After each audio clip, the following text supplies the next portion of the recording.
SS પોબારું નામ છે. બાલાજી હોસ્પિટલમાં ઘટના બનેલ છે.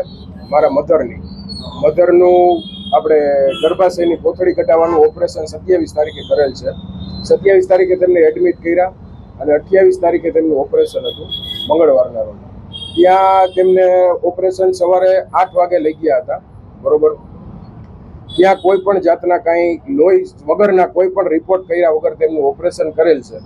અને 11:30 વાગે મેડમે ઓપરેશન થિયેટરની બહાર આવી અને અમને એમ કીધેલ છે કે ભાઈ ઓપરેશન સક્સેસ થયેલ છે. એટલે અમે એને પૂછ્યું કે સર્જનની જરૂર નહોતી પડી, કેમ કે અમને પહેલાં એમ કીધું હતું કે ભાઈ સર્જનની જરૂર પડશે તો અમે બોલાવશું.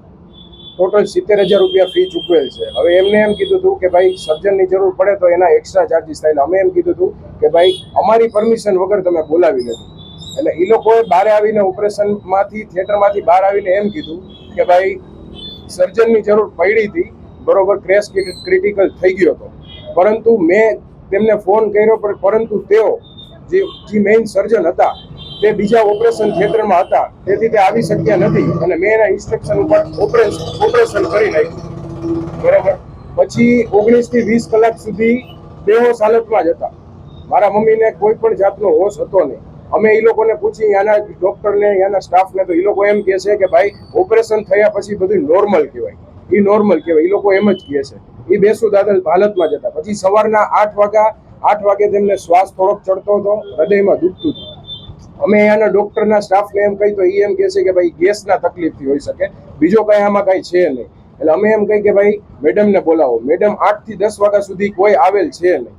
પછી 10:30 મેડમ જ્યારે રાઉન્ડમાં આવ્યા, બરોબર, ત્યારે એને આવીને ધબકારા ચેક કર્યા. ધબકારા એના 167 હતા અને બીપી 76 હતું, બરોબર. એટલે એમના એમડીને બોલાવ્યા અને એમડી એમ કીધું કે ભાઈ આમને લોહીના ગઠ્ઠા જામી ગયા હોય એવું લાગે છે અમને, એટલે અમે એક ઇન્જેક્શન દઈશી, એનાથી જો ફેર ન પડે તો કાર્ડિયોલોજિસ્ટનો સંપર્ક કરવો પડશે. અમે કીધું ઓકે. એટલે પછી એમને એક ઇન્જેક્શન દીધું, પરંતુ એનાથી પણ કાંઈ ફેર પડ્યો નહીં. અને એનું જે આપણે ધબકારા કહેવાય એ 155 થયા, એનાથી ઘટતા નહોતા. એટલે મને ને મારા ફાધરને અંદર ઓફિસમાં બોલાવ્યા અને એમ કીધું કે ભાઈ આપણે ફરજિયાત કાર્ડિયોલોજી પાસે અત્યારે લઈ જવા પડે એમ છે. એટલે અમે કીધું કે અમે કોઈ પણ રીતે પહોંચી શકીએ તેવા માણસ નથી. તો એને એમ કીધું કે તમે પૈસાનું કોઈ પણ જાતનું ટેન્શન ન લ્યો, અમારી હોસ્પિટલ વાળા બેઠા છે, એ અમે લોકો સંભાળી લઈશું. એટલે અમે કીધું ઓકે. એટલે એ લોકોએ એમ્બ્યુલન્સ બોલાવી લીધી અને લઈ ગયા ઓલમ્પસ હોસ્પિટલમાં ડૉક્ટર મિહિર તન્ના પાસે.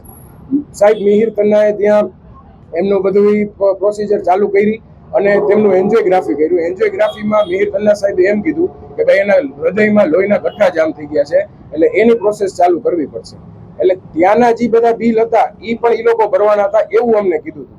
અમારી પાસે મેડિસિનનું બિલ આવ્યું 51,000 રૂપિયાનું. એ પણ એ લોકોએ કીધું કે એ તમારા બાલાજી હોસ્પિટલના જે મેઇન ડૉક્ટર સાહેબ શ્રી છે તેની સાથે વાત થઈ ગઈ છે, બરોબર. એટલે અમને કોઈ પણ જાતનો એનો 1 રૂપિયો દેવાની ના પાડી. પછી એ લોકો એન્જિયોગ્રાફી કરી અને એની પ્રોસેસ બધી ચાલુ કરી. અંદર લોહીના ગઠ્ઠા જામી ગયા હતા, એ કાઢવાનું ચાલુ કર્યું. પછી એને એમ કીધું કે અમે અડધી થી પોણી કલાકમાં એને આઈસીયુમાં રાખશું, અત્યારે થોડુંક સ્ટેબલ હોય એવું લાગે છે, મિહિર તન્ના સાહેબે એવું કીધું. પછી અમે એમ કીધું કે આનું કારણ શું હોઈ શકે, તો એ કે અમારી પાસે તો ઓલરેડી કેસ ક્રિટિકલ થઈને જ આવેલો છે બાલાજી હોસ્પિટલમાંથી, એને અમને એવું કીધું. પછી સાંજે અમે બધા એક એક કરીને મારા મધરને મળવા ગયા. થોડુંક સારું હતું, પણ ધબકારા એના નોર્મલ નહોતા થતા ને બીપી પણ નોર્મલ નહોતું થતું. પછી સાંજે 9 વાગ્યાની આસપાસ એ લોકોએ એ રીતે કીધું કે ભાઈ વેન્ટિલેટર ચડાવવું પડે એમ છે. એટલે અમે એમ કીધું કે કાંઈ વાંધો નહીં. એ લોકોએ કોઈ પણ જાતની અમારી પરમિશન લીધા વગર વેન્ટિલેટર ચડાવી દીધું, CPR એને ચાલુ કરી દીધો અને શોર્ટ ટ્રીટમેન્ટ પણ ચાલુ કરી દીધી, બરોબર.